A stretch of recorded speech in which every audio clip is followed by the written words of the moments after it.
Hello everyone, welcome to Satyam Shiv Sundaram channel. आप सभी को बीच आज डिस्कस होगा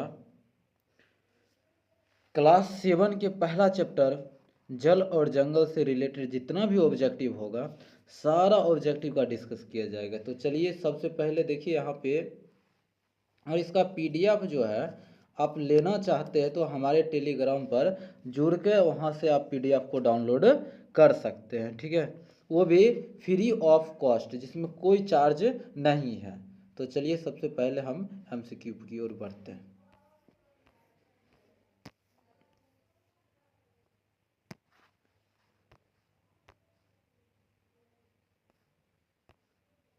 चलिए सबसे पहला क्वेश्चन है, जीवन की सर्वप्रथम उत्पत्ति, जीवन की सॉरी एक मिनट रुकिएगा सर। जीवन की उत्पत्ति सर्वप्रथम किसमें हुई थी? देखिए, खेत में हुई थी, जल में हुई थी कि गांव में हुई थी?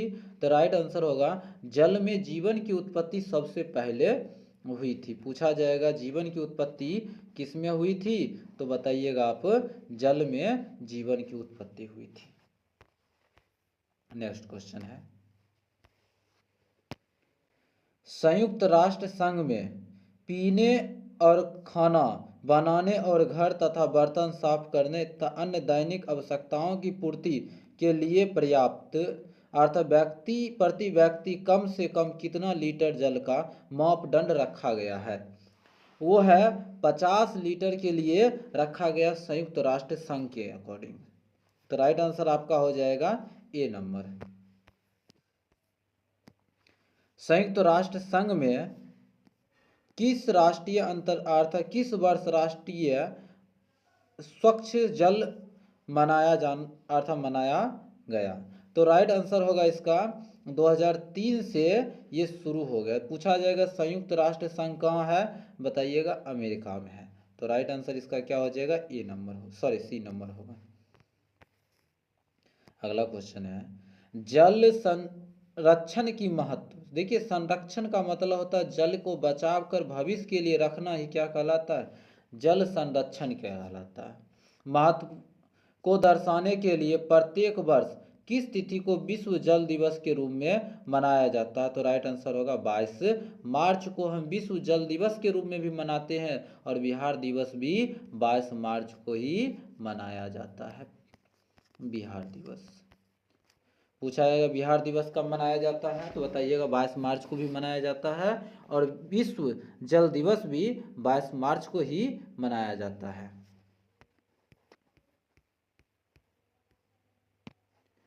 इनमें से कौन एक जलीय ग्रह है? देखिए, जलीय ग्रह पृथ्वी को कहा जाता है जलीय ग्रह, क्योंकि पृथ्वी पर 71% जो है जल प्रेजेंट है, इसलिए पृथ्वी को कहा जाता है जलीय ग्रह। तो राइट आंसर आपका डी नंबर हो गया। जल की आवश्यकताओं में कितना प्रतिशत जल समुद्र में खारे जल के रूप में मौजूद है? खारे जल के रूप में 97% क्या है, खारे जल के रूप में प्रयुक्त है, जिसका उपयोग हम डायरेक्ट अपने जीवन में यूज नहीं कर सकते हैं। उसे कई प्रोसेस के बाद मानव के द्वारा क्या किया जाता है, पीने योग्य बनता है। तो राइट आंसर इसका हो जाएगा ए नंबर। इनमें से कौन जल का मुख्य स्रोत है? देखिए, मुख्य स्रोत हो जाएगा, सागर भी है, नदी भी है, झील भी है और तालाब भी है। तो हो जाएगा इनमें से सभी हो जाएगा, जिससे हमें जल की प्राप्ति होती है। तो राइट आंसर डी होगा। आगरा स्थित ताजमहल के पीले होने का प्रमुख कारण क्या है? देखिए, आगरा स्थित, आगरा से कुछ किलोमीटर मथुरा है, मथुरा में तेल शोधक कारखाना उपस्थित है, जिससे जो है हमेशा के लिए क्या निकलता है, दूषित प्रदूषित गैस निकलता है, और ताजमहल पर जाके इसके ऊपर पर बारिश के रूप में बरसता है, जिसे अम्ल वर्षा कहते हैं। तो अम्ल वर्षा किसे, जिससे जल की अम्लता, और इससे क्या हो रहा है, ताजमहल की कलर जो है धीरे धीरे डिस्कलर होना स्टार्ट हो रहा है, उसमें ताजमहल में छिद्र भी हो रहा है, जिसके कारण क्या हो रहा है, इसे हम अम्ल वर्षा ही कहते हैं। पूछा जाएगा यहाँ से कहाँ पर है ये, बताइएगा मथुरा में। कहाँ पर है, मथुरा में। ये भी क्या, तेल शोधक कारखाना है। तो राइट आंसर आपका बी हो जाएगा। भूमि के नीचे संचित जल को क्या कहते हैं? भूमि के नीचे पाए जाने वाले जल को या संचित जल को भूमि जल कहते हैं। तो याद रखिए, जिसका उपयोग हम अपने दैनिक जीवन में चापाकल के रूप से निकाल के करते हैं, चापाकल के द्वारा निकालते हैं, या तो हम पंपिंग सेट के द्वारा से निकालते हैं, जिससे जल को हम पीते भी हैं और खेत में पानी के रूप में देते भी हैं। तो राइट आंसर आपका हो गया सी नंबर।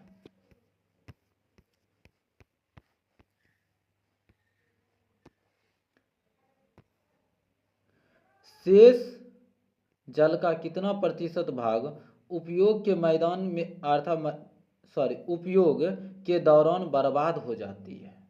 देखिए, जितना प्रतिशत जल जो है, 70% जल हमारे दैनिक जीवन में उपयोग के दौरान ही क्या हो जाती है, वो बर्बाद हो जाता है, जिससे हमारे लाइफ में यूज ही नहीं आ पाती है। तो राइट आंसर क्या हो जाएगा, बी नंबर हो जाएगा। अगला क्वेश्चन है,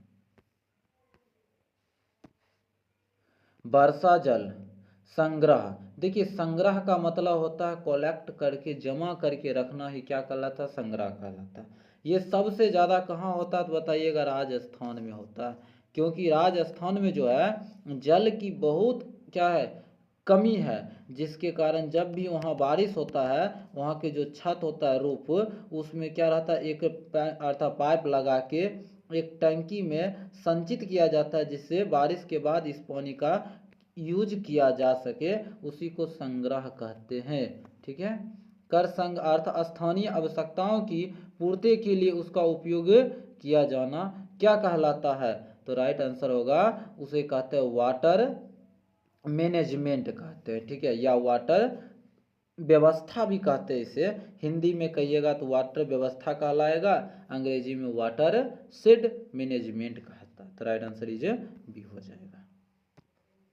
किस देश में जन भागीदारियों ने पानी रोको अभियान के तहत उज्जैन जिले में डबरिया बनाकर खेती की जाती है?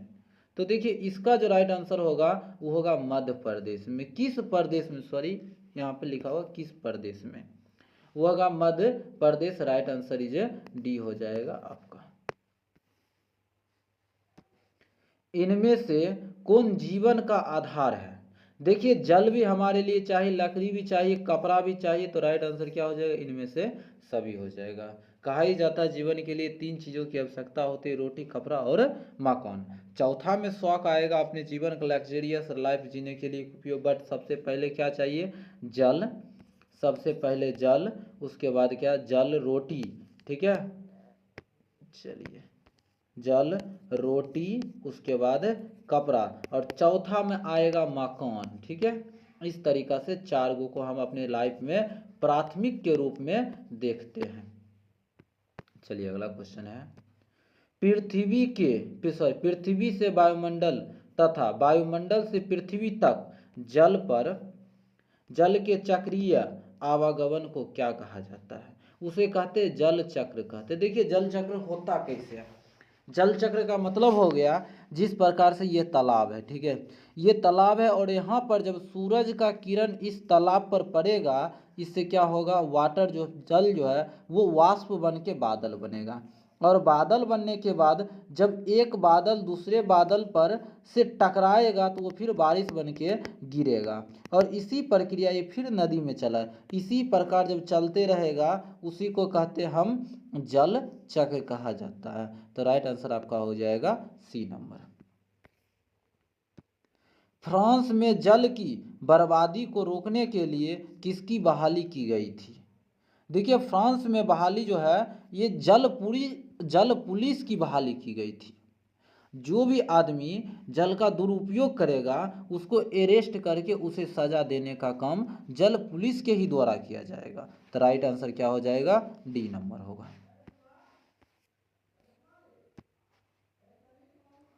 जल की बर्बादी को रोकने के लिए किस विधि से सिंचाई करनी चाहिए?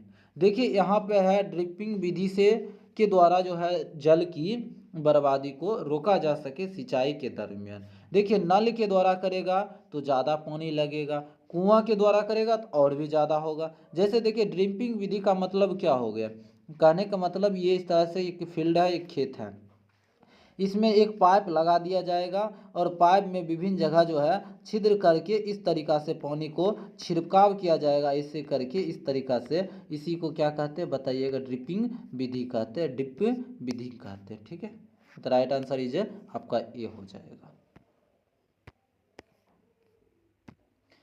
किनको राजस्थान की जल पुरुष के नाम से जाना जाता है, तो वो डॉक्टर राजेंद्र प्रसाद को जल पुरुष के नाम से जाने जाते हैं, जो कि भारत के सबसे पहला बताया जाएगा राष्ट्रपति, भारत के पहला राष्ट्रपति कौन थे, डॉक्टर राजेंद्र प्रसाद ही थे। खेतों का पानी से ही रोकने की संरचना को क्या कहा जाता है, डबरी होगा, क्या हो जाएगा राइट आंसर, डबरी, इसका आंसर डबरी।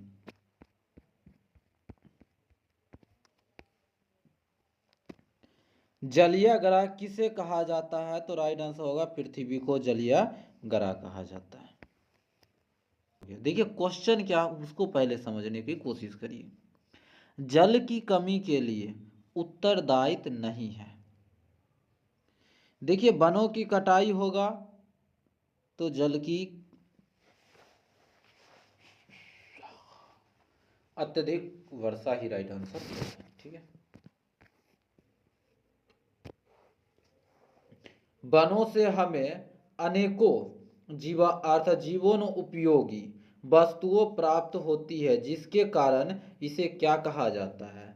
देखिए जिसे हम कहते हैं सफेद वायु भी कहते हैं। सम्मान होना ये आंसर नहीं होगा, हरास होना ये भी नहीं होगा, तो राइट आंसर क्या हो जाएगा, ए नंबर आपका राइट आंसर।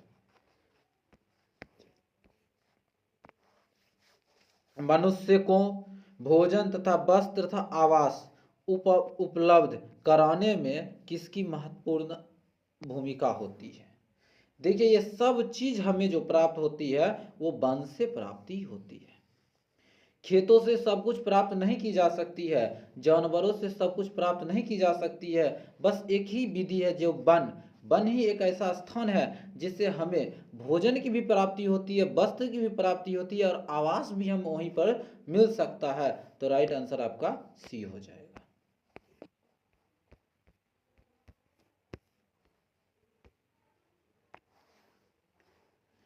चंदन के वृक्ष से क्या बनाए जाते हैं। देखिए चंदन के वृक्ष से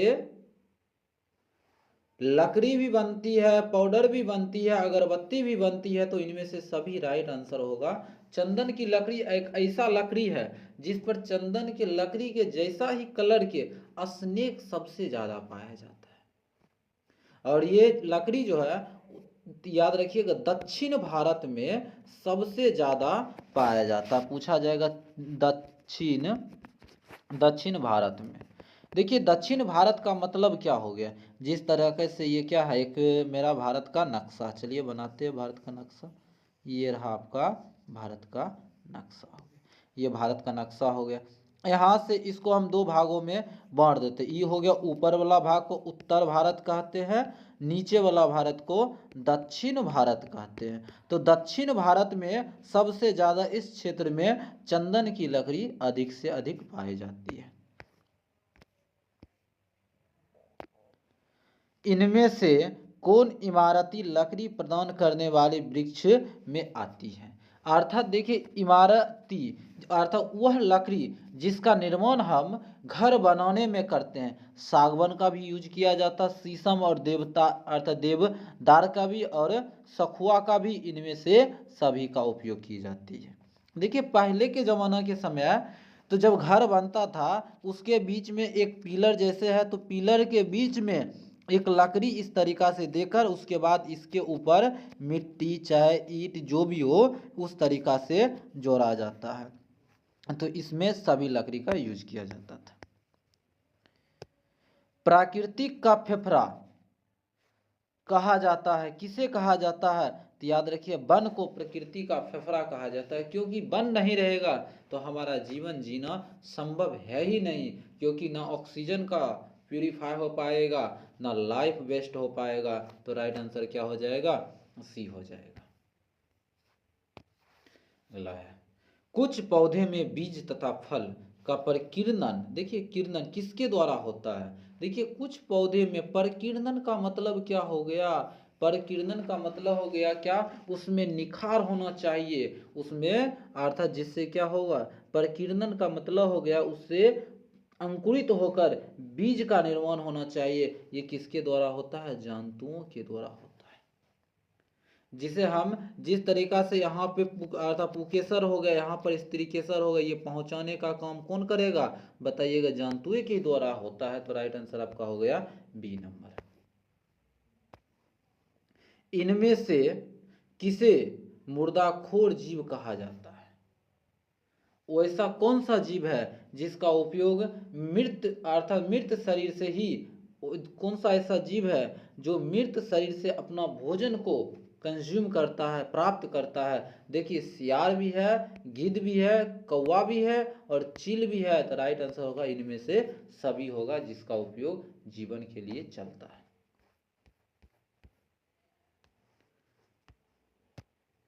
टाटा इंस्टीट्यूट के अनुसार स्वच्छ पर्यावरण के लिए एक व्यक्ति को कितना पेड़ लगाना चाहिए? एक व्यक्ति को पेड़ जो है कम से कम 16 पेड़ को अपने लाइफ में, अपने जीवन में अवश्य लगाना चाहिए। टाटा इंस्टीट्यूट के, जिसे टेस अर्थात टिस्को कहते हैं। ये कहाँ पर है बताइएगा? झारखंड में है। टिस्को की स्थापना 1907 में किया गया था। उसका जो हेल्प किया स्थापना करने में, वो रूस कंपनी के द्वारा हेल्प किया गया। चलिए तो राइट आंसर ये हो जाएगा। संयुक्त राष्ट्र ने किस वर्ष को राष्ट्रीय वन अर्थात अंतरराष्ट्रीय वन वर्ष मान्यता प्राप्त की है या मान्यता की घोषणा की? वो राइट आंसर होगा सी नंबर, जो कि आपका होगा 2011 में इन्होंने घोषित किया है। इसमें भी भारत का सबसे ज्यादा योगदान रहा। भारत ने ही यह प्रस्ताव को संयुक्त राष्ट्र संघ में बोला गया कि भारत के ही द्वारा बोला गया कि आप वन संरक्षण पर सबसे ज्यादा ध्यान दीजिए। तो राइट आंसर 2011 में बोला गया। किस पौधे से रंग प्राप्त होता है? देखिए रंग प्राप्त करने के लिए हमें मेहंदी के पौधे का उपयोग करते हैं। नीम का पौधा का उपयोग नहीं करते, ना चंदन का करते, ना आम का करते, तो मेहंदी का। तो देखिए मेहंदी को ही हाथ पे, जिस तरह का हाथ पे क्या करते हैं आप सब, या किसी आदमी एनीबॉडी हाथ पर डिजाइन बनाने का काम किससे किया जाता है? तो मेहंदी से की जाती है। इनमें से कौन अन्य वन्य उत्पादन नहीं है? देखिए मोम का उपयोग जो होता है कहाँ से की जाती है? बताइएगा। जो पेड़ पौधा के ऊपर जो मधुमक्खी के द्वारा एक छत्ता का निर्माण करता है, जैसे ये पेड़ का टहनी हो गया, इस पर देखिएगा मधुमक्खी जो इस तरीका से एक छत्ता बनाएगा, वो जब उसे हम क्या कहते हैं? मोम कहते हैं। शीशा का उपयोग अर्थात शीशा कहाँ से आता है? तो बताइएगा माइनिंग अर्थात खदानों से प्राप्त की जाती है। शहद का भी उपयोग वन से ही की जाती है। माचिस का भी उपयोग वन से ही की जाती है, क्योंकि माचिस का लकड़ी किससे बना होता है? लकड़ी से ही बना होता है। तो राइट आंसर क्या हो जाएगा आपका? बी नंबर हो गया। कौन अपघटक पौधे तथा जंतुओं के अवशेष को परिणित करते हैं? अर्थात देखिए इसका जो राइट आंसर हो जाएगा आपका ह्यूमस। क्या होगा? ह्यूमस। अब बात आता है ह्यूमस कहते किसे? देखिए ह्यूमस उसे कहते हैं जब पेड़ पौधा के द्वारा जो पत्ती या जीव जंतु को जब मरने के बाद उसकी शरीर पे जब छोटे छोटे सूक्ष्म जीव लग जाएंगे, वो सड़ जाएगा, गल जाएगा, उसके बाद जो मिट्टी बन जाएगा, उसी को हम क्या कहते हैं? ह्यूमस कहते हैं। पूछा जाएगा ह्यूमस किसे कहते हैं? बताइएगा। जीव जंतु तथा पेड़ पौधे के पत्तियों जब सर गल जाता, अपघटित हो जाता है, उससे जो बनता है उसी को क्या कहते हैं? ह्यूमस कहते हैं। Humus. Right answer is C हो जाएगा।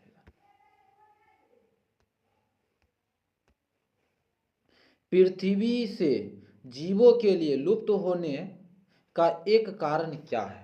ऑक्सीजन की कमी, ऐसा कोई बात नहीं है। वनों की कटाई, एकदम राइट आंसर होगा वनों की कटाई।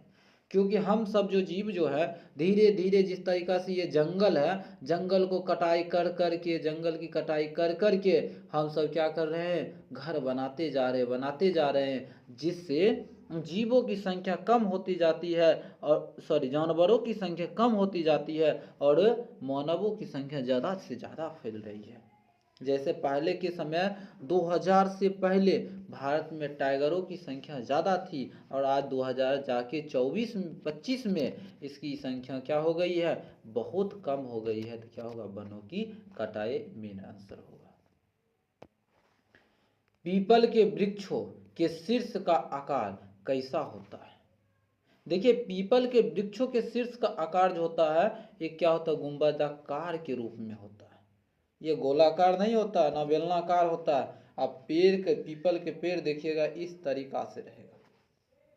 ये किस तरीका, किसका निर्माण कर रहा है बताइएगा, गुंबदाकार का निर्माण कर रहा था। राइट आंसर क्या हो जाएगा आपका, ए हो जाएगा। प्रदूषण का मुख्य कारण क्या है?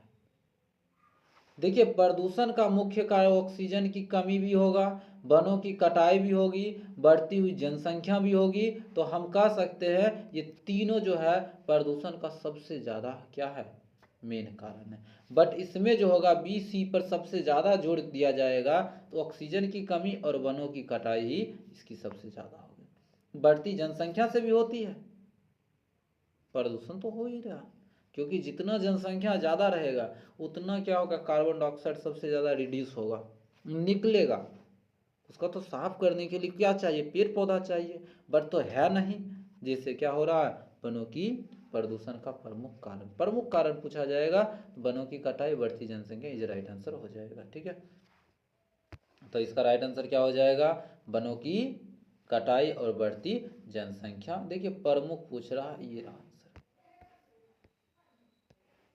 औषधीय महत्व वाले पौधे कौन से हैं? ऐसा कौन सा पौधा है जिसका बहुत से बहुत उपयोग किया जाता है औषधीय के रूप में? देखिए नीम का भी उपयोग किया जाता है, तुलसी का। तुलसी एक ऐसा पौधा है जिससे 100 प्रकार की जड़ी का निर्माण होता है। सभी जड़ियों का जन्मदाता किसे कहा जाता है, तुलसी को ही कहा जाता है। नीम भी है, ठीक है, मगर सबसे ज्यादा मान्यता तुलसी की है। बट इसका राइट आंसर क्या हो जाएगा, 2 हो जाएगा, अर्थात दोनों सी नंबर। गन्नों के पौधे किस गैस का अवशोषण करता है? देखिए कार्बन मोनोऑक्साइड जो है ये क्या करता है, गन्ने की पौधा अपनी ओर खींचता है और ग्रहण करता है। जो मानव के द्वारा, अगर जो मानव को कार्बन मोनोऑक्साइड आ जाए, उसे चक्कर आने लगेगा, वो गिर जाएगा। तो राइट आंसर आपका क्या हो गया, सी नंबर हो जाएगा।